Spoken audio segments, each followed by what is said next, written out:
ರಾಘವೇಂದ್ರ ಅಂದ್ರೆ ಅರ್ಥ ಏನು ಅಂತ? ಈ ಸತ್ಯಲೋಕದಲ್ಲಿ ಬ್ರಹ್ಮದೇವರು ಪೂಜೆ ಮಾಡುವಾಗ ಅದಕ್ಕೆ ಸೇವೆ ಮಾಡ್ತಾ ಇದ್ದಂತ ಶಂಕುಕರ್ಣ ಅಂತ ಹುಡುಗ. ತದನಂತರದಲ್ಲಿ ಬ್ರಹ್ಮದೇವರ ಆಜ್ಞೆಯಂತೆ ಇವನು ಪ್ರಹ್ಲಾದನಾಗಿ ಜನಿಸ್ತಾನೆ.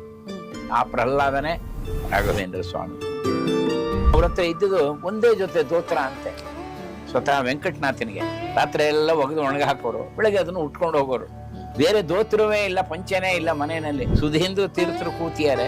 ಒಂದ್ ಮಾತು ಹೇಳ್ತಾರೆ ವೆಂಕಟನಾಥ, ನೋಡಪ್ಪ ನಾನು ಇನ್ನು 2 ವರ್ಷ ಇರ್ತೀನಿ ಅಷ್ಟೇ, ಮುಂದೆ ಈ ಪರಮಹಂಸ ಸಿಂಹಾಸನದ ಮೇಲೆ ನೀನೇ ಬರ್ಬೇಕಾಗತ್ತೆ, ನೀನು ಸನ್ಯಾಸತ್ವ ಸ್ವೀಕಾರ ಮಾಡ್ಬೇಕಾಗತ್ತೆ.